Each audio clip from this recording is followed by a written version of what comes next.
Jake Martinez wiped the grease from his hands with a worn blue rag, the same ritual he'd performed thousands of times over the past 5 years. The small auto repair shop on Maple Street buzzed with the familiar sounds of air tools and classic rock, playing from an old radio perched on a cluttered workbench. To anyone walking by, Martinez Auto Repair looked like any other neighborhood garage. Modest, honest, and unpretentious. Jake had deliberately chosen this quiet life after leaving the military.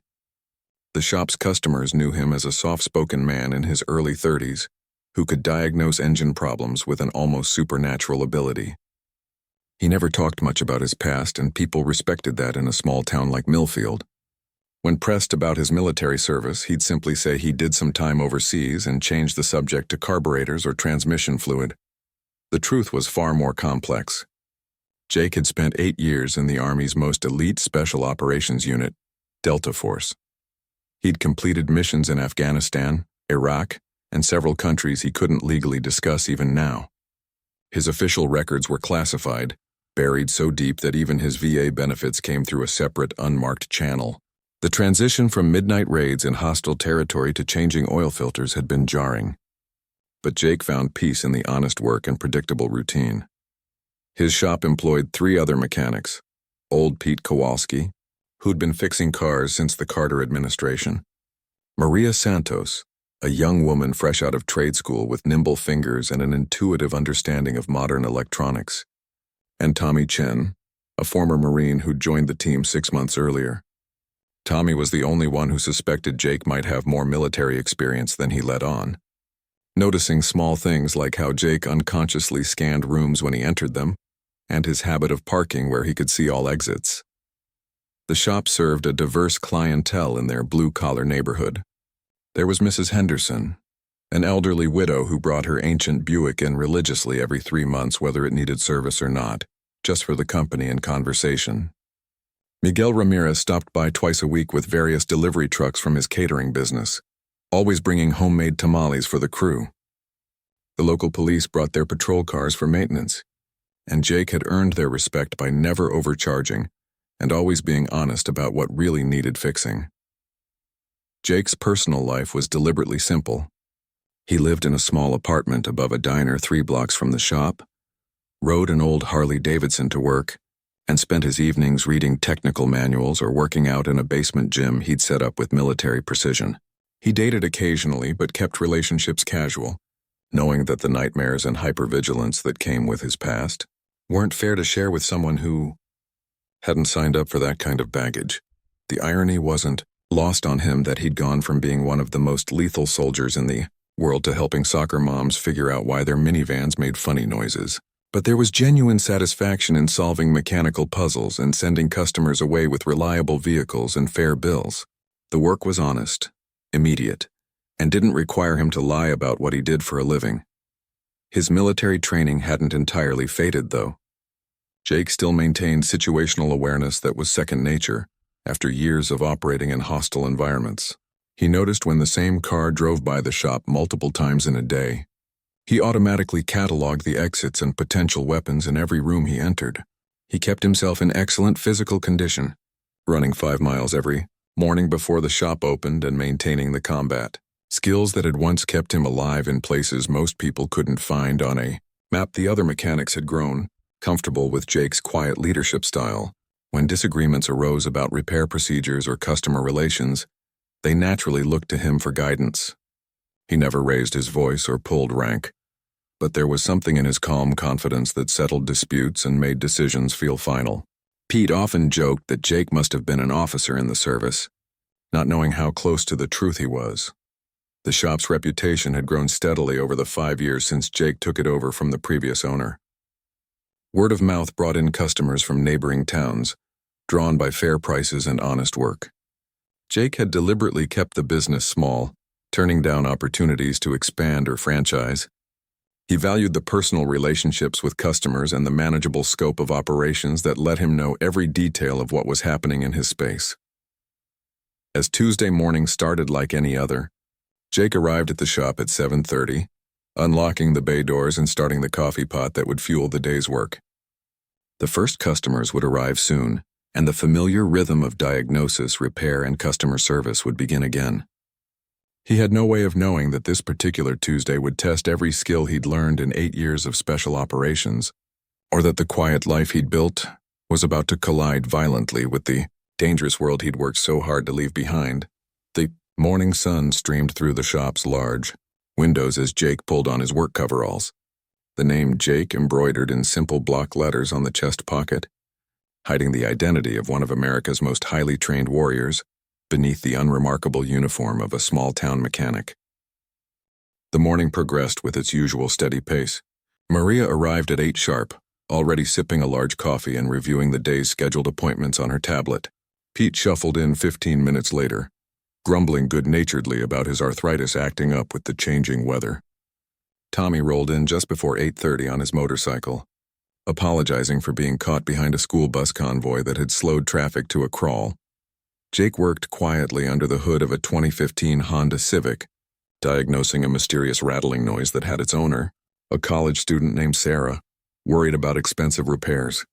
His trained ear quickly identified the problem as a loose heat shield, a $15 part and 30 minutes of labor, rather than the major engine work she'd feared. These small victories, saving customers from unnecessary stress and expense, gave Jake satisfaction that his former life's missions never had. The shop's atmosphere was relaxed and professional. Classic rock played at a moderate volume while the team worked on their respective projects. Pete was rebuilding a carburetor for a vintage Mustang, his weathered hands moving with the muscle memory of 5 decades in the trade.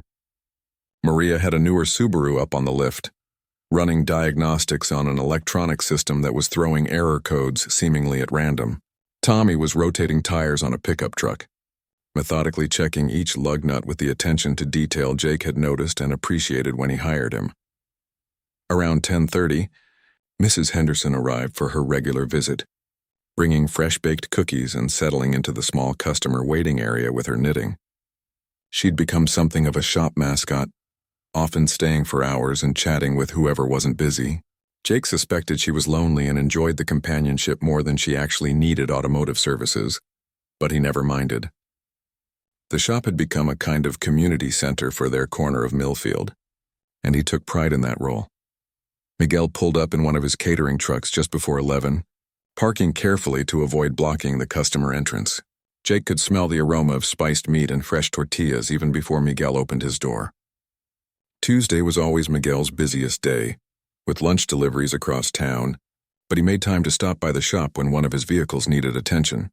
"Hey, Jake," Miguel called out, popping the hood of the white box truck. "She's been running a little rough when I accelerate. Started yesterday afternoon." Jake wiped his hands and walked over, already mentally running through the likely causes. Miguel's trucks were well maintained but worked hard, and Jake had learned to anticipate their needs.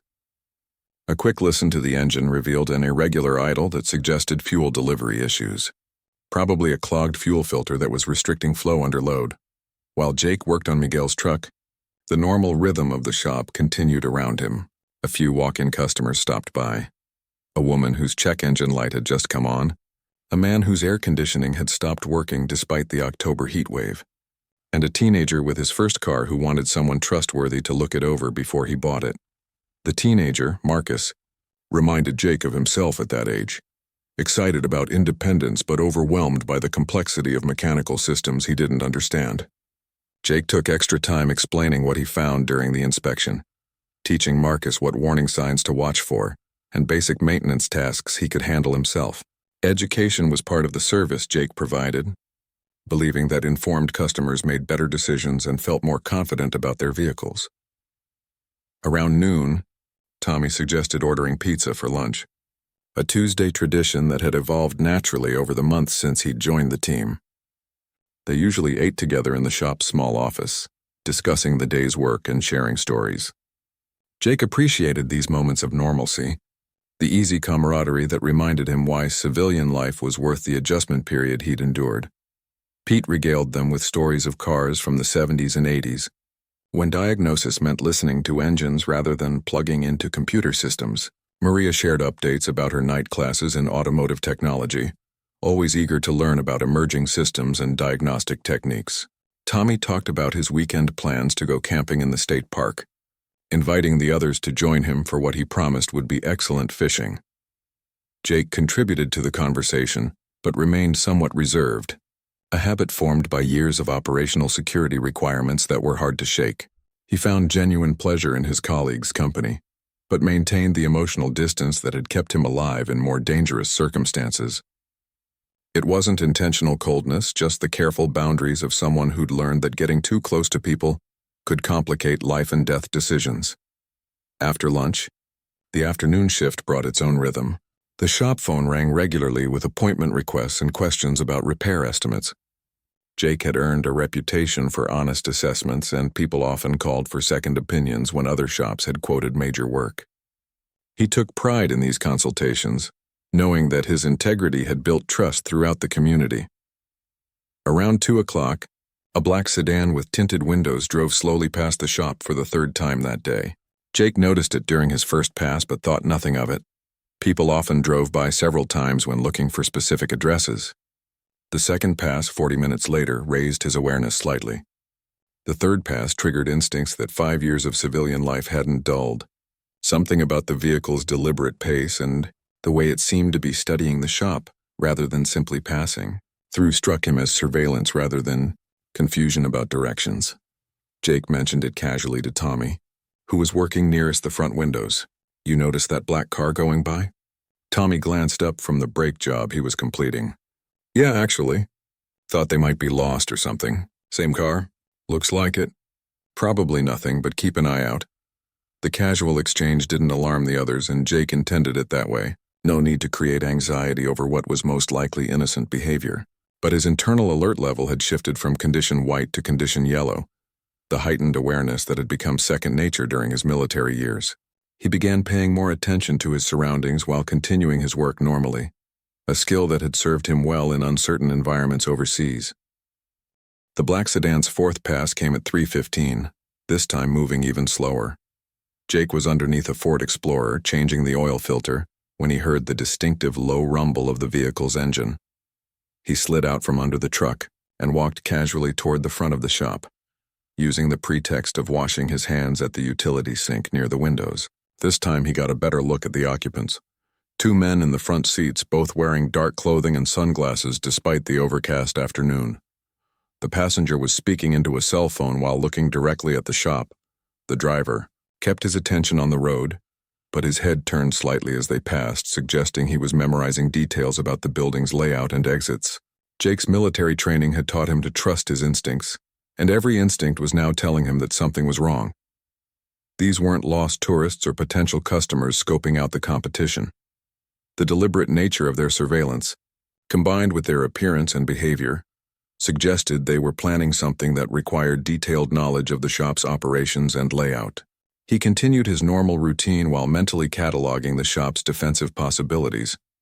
The building was a converted warehouse with large bay doors facing the street, a customer entrance through the office area, and a rear exit that led to the alley behind the building.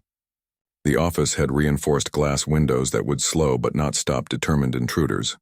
The shop floor offered numerous potential weapons, wrenches, pry bars, air tools, but nothing that would be effective against firearms at distance. More concerning was the presence of Mrs. Henderson, who was still knitting in the customer area, and 2 other customers who were waiting for their vehicles to be completed. Pete, Maria, and Tommy were focused on their work, unaware that anything unusual was happening. Jake realized he needed to prepare for trouble without alarming innocent people who might panic and make a dangerous situation worse. Around 3:30, Jake noticed a white van park across the street, positioned where its occupants could observe both the front and rear of the shop. The van's windows were tinted, making it impossible to see inside, but its placement wasn't coincidental. Someone was coordinating surveillance from multiple vehicles, suggesting a level of organization that made Jake's concern escalate from caution to genuine alarm. He approached Tommy, who was closest to him, and spoke quietly while pretending to examine the brake work Tommy was completing. "I need you to do something for me without making it obvious. Walk over to the office and find a reason to check on Mrs. Henderson. If anyone asks, you're just being friendly, but I want you to position yourself where you can see both entrances." Tommy's Marine background meant he didn't need extensive explanation. His posture subtly shifted as his own awareness increased, but he continued working normally. Roger that. You want me to suggest she might be more comfortable waiting at home? Not yet. Let's see what develops. Just stay alert. Jake moved toward Maria, who was finishing her diagnostic work on the Subaru. He handed her a wrench she didn't need, using the exchange to speak quietly. Maria, I need you to go into the office and start organizing tomorrow's schedule. Stay in there for now. Something in his tone made her look at him more carefully. Jake's expression was calm but serious, and Maria had learned to trust his judgment about everything shop-related. Is everything okay? Probably, just being cautious. She nodded and headed toward the office, her movement natural enough not to attract attention from anyone watching from outside. Jake felt better knowing she was in the most secure part of the building, away from the large windows and open bay doors that made the shop floor vulnerable. Pete was still working on the Mustang's carburetor, completely absorbed in the delicate adjustments required to get the vintage engine running smoothly. Jake decided to leave him focused on his work for now, knowing that Pete's hearing wasn't sharp enough to pick up quiet conversations anyway. The two customers waiting for their cars were reading magazines and seemed content to wait, unaware of any tension. Around 4 o'clock, the black sedan made another pass, this time followed by a dark blue pickup truck that Jake hadn't seen before. The coordination between vehicles confirmed his suspicions that this was organized surveillance, not random criminal activity. Professional criminals might case a target once or twice, but this level of repeated observation suggested either law enforcement or something more serious. Jake's mind ran through possibilities. He'd been careful to maintain a low profile since leaving the military, avoiding any activities that might draw attention to his background. His financial records were clean, his social media presence minimal, and he'd never used his real skills in civilian life beyond some basic self-defense training at a local gym. There was no reason for law enforcement to conduct surveillance on him, which left more troubling possibilities. Could this be connected to his former missions? Jake had been involved in operations that made serious enemies, people who might carry grudges for years. The military had assured him that his identity was protected, that his transition to civilian life would be secure. But Jake knew that determined adversaries could find anyone if they had enough time and resources. Another possibility was that the shop had somehow become involved in someone else's criminal activity. Perhaps one of his customers or suppliers was being investigated, and the surveillance was meant to gather information about their associates. Jake found this scenario more reassuring, since it would mean he wasn't the primary target, but it still put his people and customers at risk. The afternoon dragged on with the weight of unseen watchers. Jake completed his work on the Explorer and moved on to a routine oil change for one of his regular customers, a bank manager named Robert, who always scheduled appointments for late afternoon to avoid the morning rush. Robert was friendly and talkative, commenting on the weather and asking about Jake's plans for the upcoming weekend. Jake responded normally, while part of his mind continued tracking the movements outside. The white van remained in position across the street, and both the sedan and pickup truck had made additional passes at roughly 20-minute intervals. The pattern was professional and patient, suggesting that whoever was watching wasn't planning to act immediately. That gave Jake some comfort, since immediate action would have meant fewer options for protecting the innocent people in his shop. At 4:30, the situation escalated dramatically. Jake was explaining a minor repair to Robert when he noticed movement in his peripheral vision. 3 men had exited the white van and were walking purposefully toward the shop's front entrance. Their coordinated movement and the way they kept their hands near their waistbands immediately triggered Jake's combat instincts. "Robert, I need you to step into the office right now," Jake said quietly but firmly, his tone carrying enough authority to cut through the man's casual conversation about weekend plans. "What's wrong?" Robert asked, confusion replacing his relaxed demeanor. "Just do it. Now." Robert must have heard something in Jake's voice that spoke to primitive survival instincts, because he moved quickly toward the office without further questions. Jake was already moving toward the front of the shop, positioning himself between the approaching men and his customers. The 3 men entered through the customer door with practiced coordination. They were dressed in dark clothing, moved with military precision, and each carried a concealed weapon that Jake's trained eye could detect. despite their attempts at discretion. The leader, a tall man with close-cropped hair and cold eyes, surveyed the shop with the quick, systematic scan of someone accustomed to assessing tactical situations. "Everyone stay calm, and this will go smoothly," the leader announced, his voice carrying the quiet confidence of someone used to being obeyed. "We're here for Jake Martinez. Nobody else needs to get involved." Pete looked up from his carburetor work, confusion written across his weathered features. Mrs. Henderson dropped her knitting, her elderly hands trembling as she realized something dangerous was happening. Tommy had positioned himself near the office as Jake had requested, and his military training was evident in the way he'd subtly shifted into a defensive posture. Jake stepped forward, keeping his movements slow and non-threatening, while his mind rapidly assessed the tactical situation. 3 armed men in the customer area, unknown number of additional hostiles potentially outside, multiple civilians to protect, and limited defensive positions in the open shop layout. "I'm Jake Martinez," he said calmly. "What do you want?" The leader studied him for a moment, clearly comparing Jake's current appearance to some mental image or photograph. "You're coming with us. Your friends here will be fine as long as everyone cooperates." "That's not going to happen," Jake replied, his voice remaining steady. "These people have nothing to do with whatever this is about. Let them leave, and then we can discuss your business." The second man, shorter but built like a wrestler, pulled his weapon partway from concealment, making the threat explicit without fully escalating the situation. "You don't get to negotiate terms, Martinez. We know who you are and what you've done. Our employer wants to have a conversation with you." Jake's mind raced through his options. The mention of his background confirmed his worst fears. This was connected to his military service, probably to operations he'd conducted years ago in classified circumstances. Someone with significant resources had tracked him down and was willing to use innocent civilians as leverage to get to him. "Who's your employer?" Jake asked, buying time while he mentally mapped potential courses of action. "You'll find out soon enough. Right now you need to decide whether you're going to walk out of here voluntarily or whether we need to provide additional motivation." The third man had positioned himself near the bay doors, effectively cutting off that escape route. Jake noticed that Tommy had slowly moved closer to Mrs. Henderson, ready to shield her if violence erupted.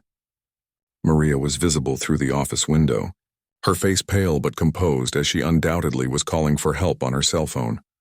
Jake calculated distances and angles, assessed the weapons visible and likely concealed, and considered the training and experience level of his opponents. They moved like professionals, but their focus on him meant they were underestimating the other veterans in the shop. Tommy's Marine background and Jake's own capabilities weren't apparent to casual observation, giving them potential advantages if the situation deteriorated. "These people are innocent civilians," Jake said, taking a small step forward to draw the gunman's attention toward him and away from the others. "Whatever your employer thinks I've done, it has nothing to do with them." "That's touching concern for people you barely know," the leader replied with cold amusement. "But our intelligence suggests you've developed attachments to this little life you've built. Makes you predictable, Martinez. Makes you vulnerable." The words hit Jake like a physical blow because they were true. 5 years ago, he would have assessed this situation purely tactically, calculating his own survival chances without emotional complications. Now he found himself responsible for people he genuinely cared about, people who trusted him to keep them safe. The attachment that had given meaning to his civilian life had also created the weakness his enemies were exploiting. Around 5 o'clock, more vehicles arrived outside. Jake could see movement through the windows as additional personnel took positions around the building. The white van was joined by 2 more cars, and Jake counted at least 6 additional figures moving to surround the shop. This wasn't a simple kidnapping attempt. It was a full-scale operation, designed to prevent any possibility of escape or rescue. Pete had finally grasped the severity of the situation and was standing frozen beside his workbench, his tools forgotten in his weathered hands.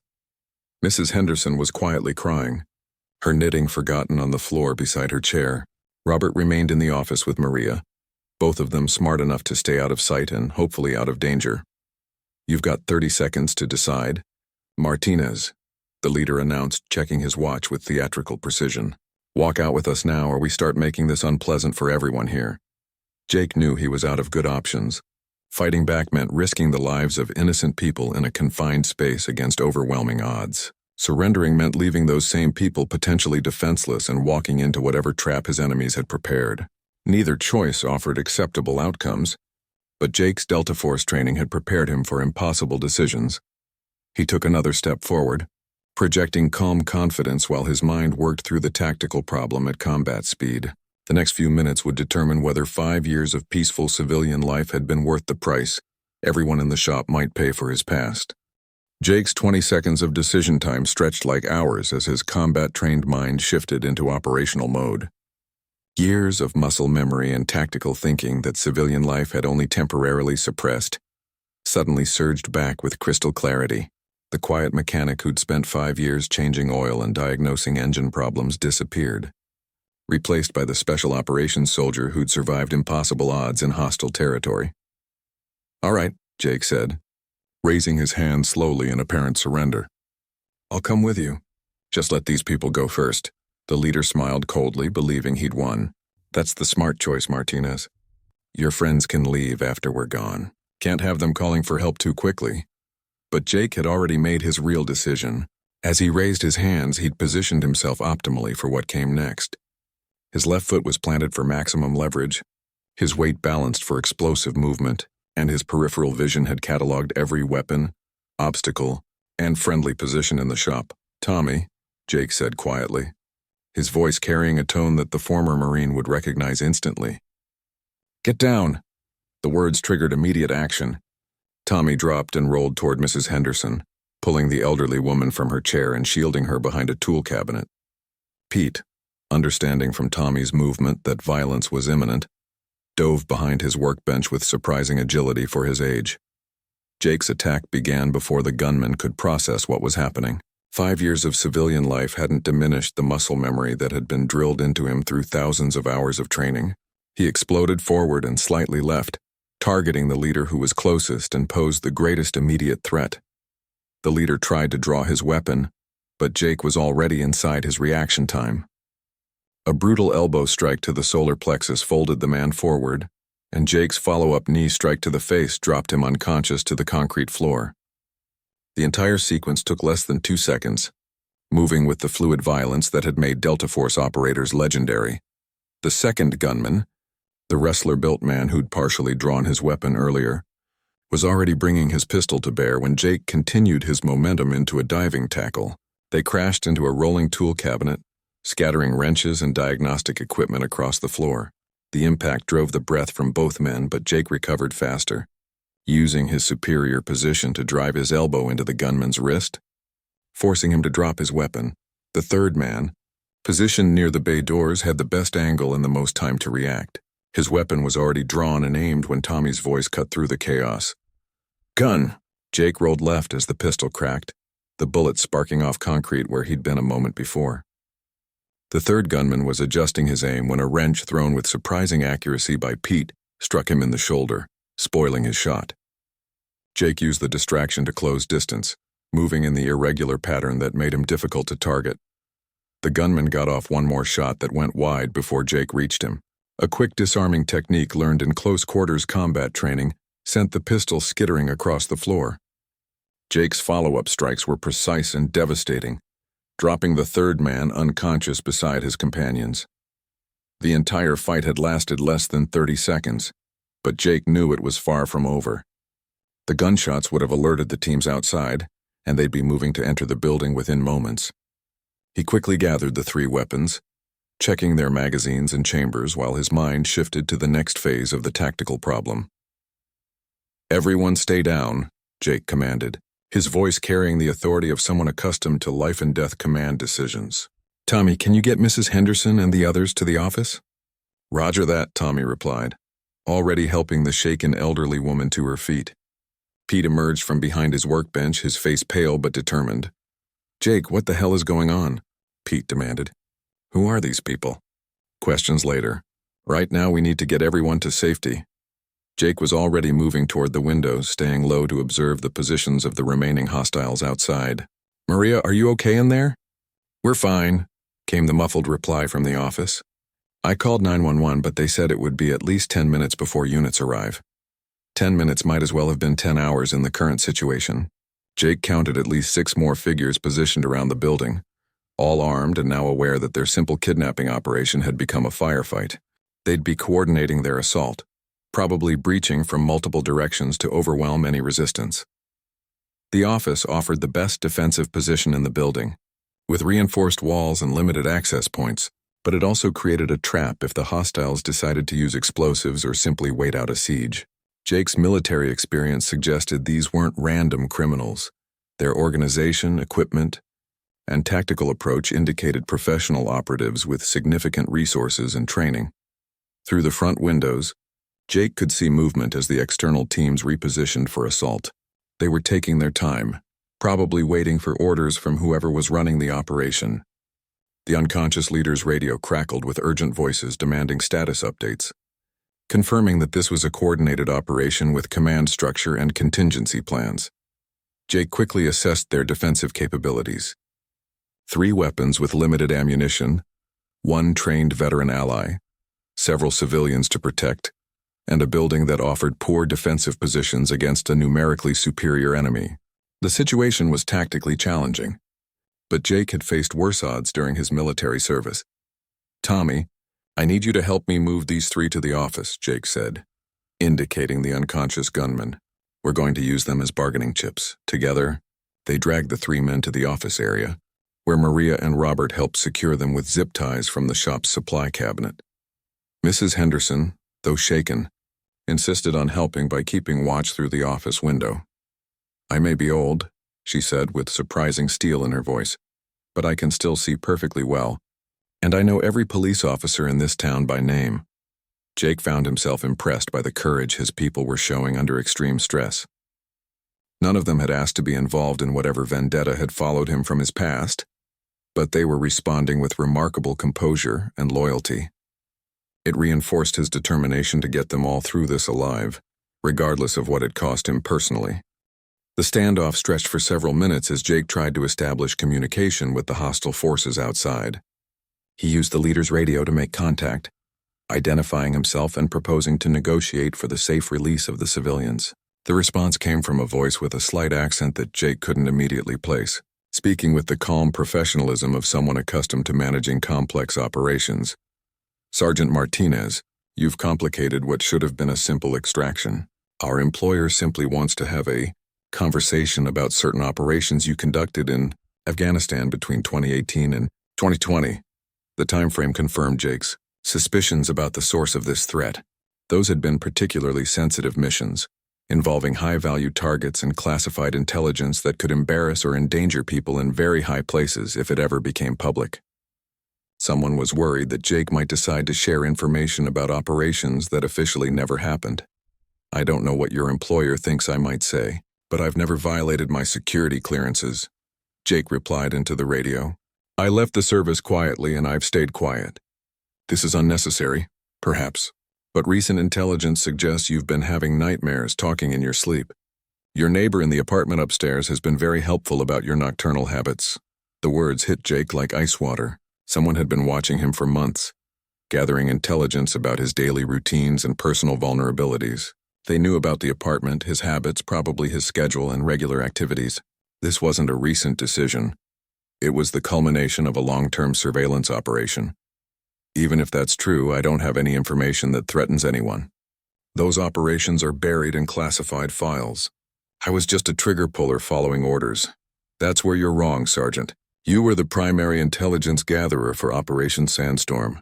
You know names, dates, locations, and financial arrangements that certain people would prefer remained private. Dead men tell no tales, but retired soldiers sometimes develop inconvenient consciences." Jake felt pieces clicking into place. Operation Sandstorm had been a series of targeted eliminations in Afghanistan, officially conducted to disrupt terrorist networks but actually serving to protect a complex web of financial relationships between American contractors and local warlords. Jake had indeed gathered extensive intelligence during those missions, information that could destroy careers and end lives if it ever came to light.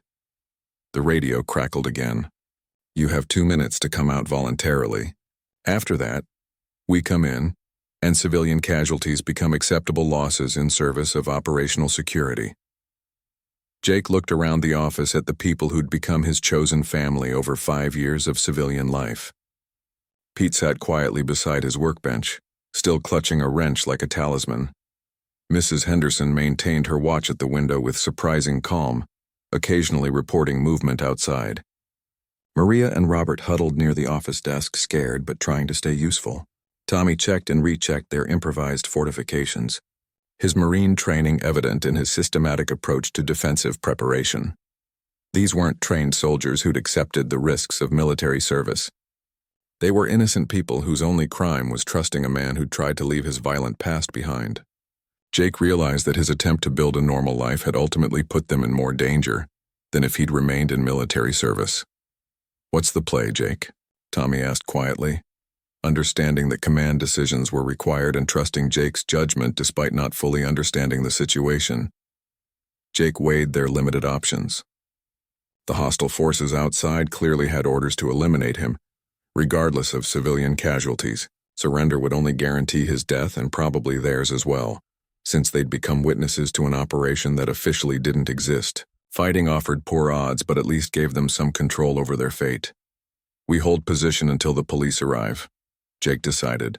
"Maria, try to get a better ETA from 911. Tell them we have multiple armed hostiles and request SWAT response."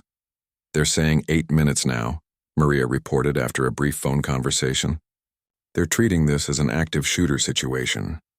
8 minutes was still a lifetime in combat, but it was better than the original estimate. Jake began planning their defense in depth, using his knowledge of the building's layout and the tactical principles he'd learned in special operations training. The first assault came without warning.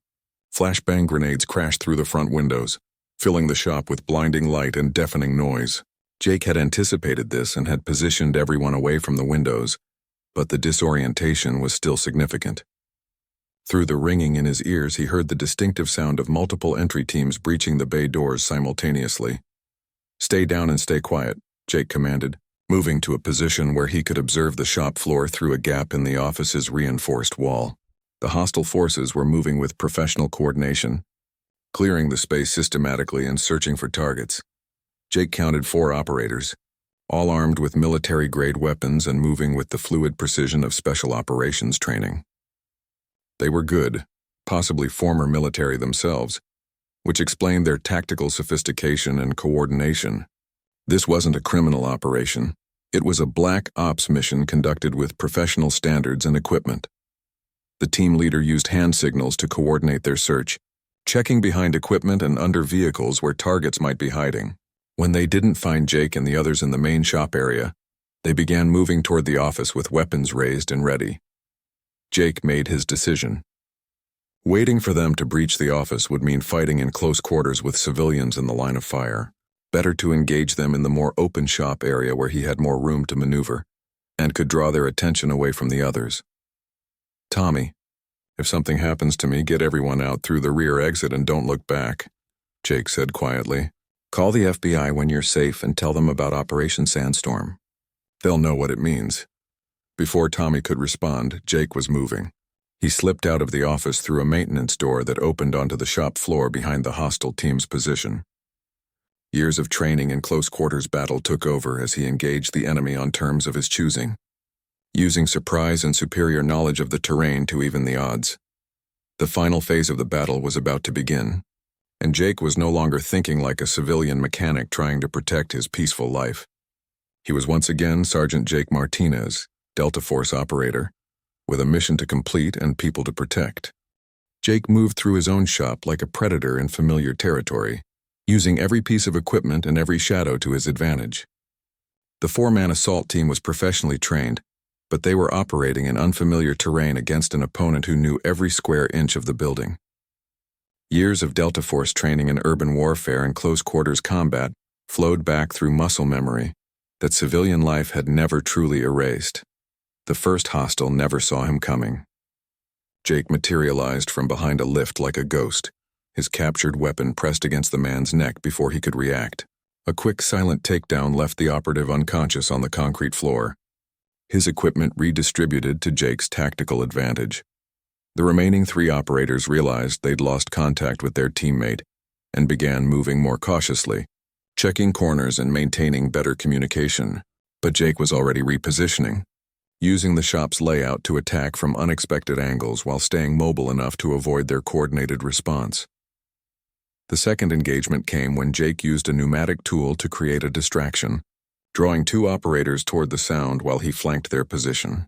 The brief firefight was intense but decisive, Jake's superior knowledge of the terrain allowing him to use cover effectively, while his opponents were exposed in the open shop floor. When the sounds of combat finally died away, an eerie silence settled over Martinez Auto Repair. Jake emerged from behind an overturned workbench, breathing hard but uninjured, surrounded by the unconscious or incapacitated forms of the assault team. The shop that had been his peaceful refuge now looked like a war zone, with damaged equipment and scattered tools marking the locations of desperate combat. "Clear," Jake called out using the military terminology that felt natural after the last few minutes of violence. "Everyone stay put until I check the perimeter." A systematic sweep of the building revealed no additional immediate threats, but Jake knew the hostile forces outside were probably regrouping for another assault. He used the captured radios to monitor their communications, learning that additional teams were en route and that someone in authority was becoming increasingly frustrated with the operation's failure to proceed according to plan. The sound of approaching sirens provided the first hope Jake had felt since the crisis began. Police response was finally arriving, though he worried about civilian officers engaging professional operatives who outgunned and probably outmaneuvered local law enforcement. He used the hostile radio to contact the police directly, identifying himself and providing tactical information about the remaining threats. "This is Detective Sarah Chen, Millfield PD," came the professional response. "Mr. Martinez, we have your building surrounded. Can you confirm the status of all civilians?" "All friendlies are secure in the office area," Jake replied. "I have multiple hostile operatives down, but there are additional teams outside your perimeter. These aren't local criminals. They're professionally trained and well-equipped. Recommend SWAT response and federal notification." The next hour blurred together in a controlled chaos of law enforcement response, medical evaluation, and preliminary debriefing. FBI agents arrived surprisingly quickly, suggesting that someone in federal law enforcement had been expecting trouble related to Jake's background.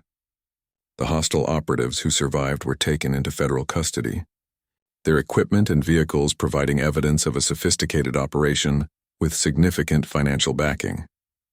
Mrs. Henderson proved to be remarkably resilient, providing detailed descriptions of vehicles and personnel she'd observed during her window watch. Pete seemed energized rather than traumatized by the excitement, regaling anyone who'd listen with his account of throwing the wrench that disrupted the gunman's aim. Maria and Robert were shaken but unharmed, grateful to be alive and impressed by the courage their quiet mechanic had displayed under pressure. Tommy pulled Jake aside during the chaos, speaking quietly while federal agents processed the scene. "That wasn't just military training back there. That was something else entirely." Jake nodded, knowing there was no point in maintaining his cover story after what Tommy had witnessed. "Delta Force, 8 years, multiple deployments. I thought I'd left it behind." "Some things you never really leave behind," Tommy observed. "Question is, what happens now?" That question dominated Jake's thoughts over the following days as federal investigators unraveled the operation that had targeted him. The trail led back to a private military contractor, with connections to the Afghanistan operations Jake had participated in years earlier. Apparently, congressional investigations into contractor fraud had made certain people nervous about witnesses who might have inconvenient memories about classified activities. The FBI offered Jake federal protection and relocation, standard procedure for witnesses in cases involving national security implications. But Jake found himself reluctant to abandon the life he'd built in Millfield, especially after seeing how his friends and customers had responded to crisis with loyalty and courage. 2 weeks after the incident, Martinez Auto Repair reopened with new security measures and a deeper sense of community among its staff and customers.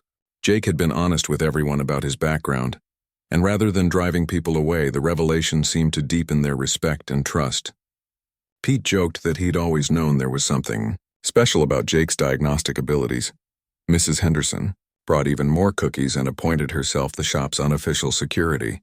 Coordinator Miguel arrived for his regular service appointment with a proposal that Jake helped train his delivery drivers in basic security awareness, noting that small business owners needed to think about protection in an increasingly dangerous world.